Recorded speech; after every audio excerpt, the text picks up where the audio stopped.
बच्चों, कबीर जी भारत के प्रसिद्ध कवि और संत थे।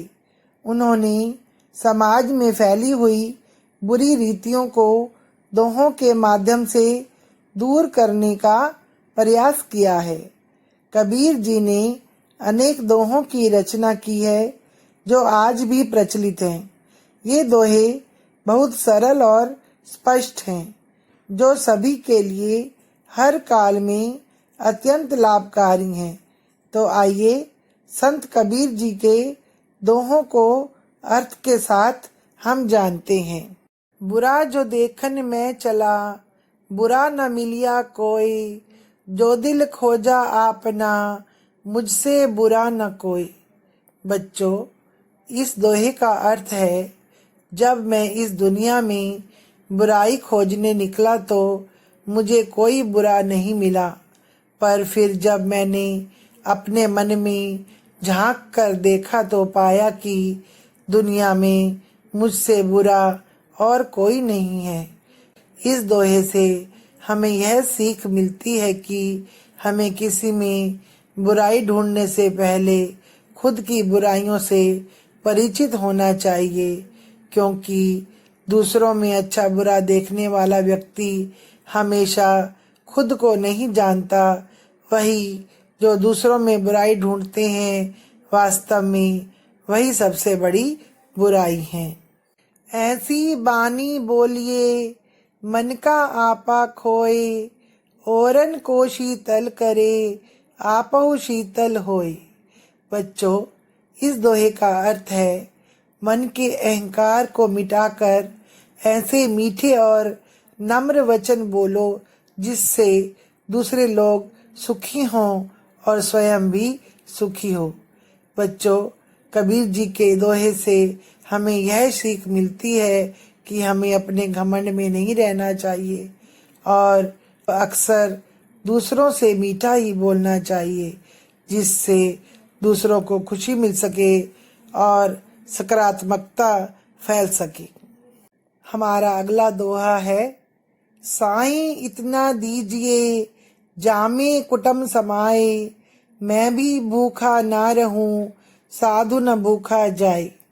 बच्चों, इस दोहे का अर्थ है, कबीर जी कहते हैं कि प्रभु इतनी कृपा करना कि मेरा परिवार सुख से रहे और ना मैं भूखा रहूं और ना ही कोई सदाचारी मनुष्य भी भूखा सोए। इस दोहे से कबीर जी हमें यह सीख देते हैं कि हमें ईश्वर से यह प्रार्थना करनी चाहिए कि हमारे परिवार में हमेशा सुख शांति बनी रहे और सभी सुख से अपना जीवन व्यतीत करें।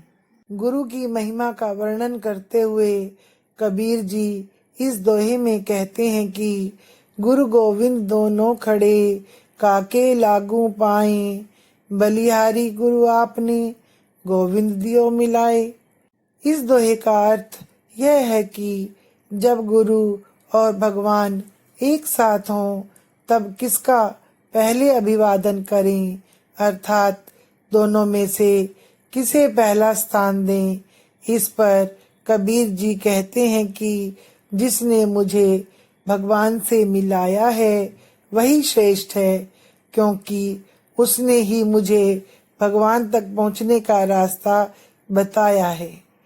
इस दोहे से हमें यह सीख मिलती है कि हमें हमेशा अपने गुरुओं का सम्मान करना चाहिए और अपनी सफलता के लिए उनको श्रेय देना नहीं भूलना चाहिए, क्योंकि गुरु के बिना ज्ञान असंभव है। गुरु के गुणों का गान करते हुए कबीर जी कहते हैं, सब धरती कागज करूं, लेखनी सब वनराज, सात समुद्र की मसी करूं, गुरु गुण लिखा न जाए। कबीर जी कहते हैं कि अगर मैं इस पूरी धरती के बराबर बड़ा कागज बनाऊं और दुनिया के सभी वृक्षों की कलम बना लूं और सात समुद्रों के बराबर स्याही बना लूं, तो भी गुरु के गुणों को लिखना संभव नहीं है, अर्थात गुरु से बढ़कर कोई भी नहीं है। इसलिए हमें अपने गुरुओं का सम्मान करना चाहिए। इस दोहे से यह सीख मिलती है कि हमें हमेशा अपने गुरुओं का सम्मान करते रहना चाहिए। बच्चों, अब हम अगला दोहा पढ़ते हैं। दुख में सुमिरन सब करें, सुख में करे न कोई। जो सुख में सुमिरन करें, तो दुख काहे को होए। अर्थात दुख में हर इंसान ईश्वर को याद करता है, लेकिन सुख में सभी ईश्वर को भूल जाते हैं। अगर सुख में भी ईश्वर को याद करें तो दुख कभी आएगा ही नहीं। इसलिए हमें हमेशा ईश्वर को याद रखना चाहिए।